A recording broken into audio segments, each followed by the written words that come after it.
mga bolt. Lagay mo na dito.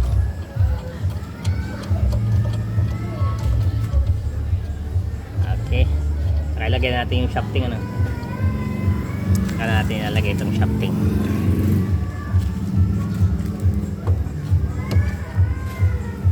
Yan, hanapin na natin yung saktong sukat. Okay. Ganyan. Gusto mo play niya? Saan yung isang tornilyong regular?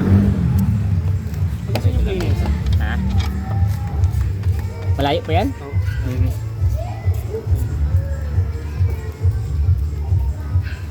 Yan. Tutok masyado. Ginalaw na tong ano niya. ECU, tinaas na.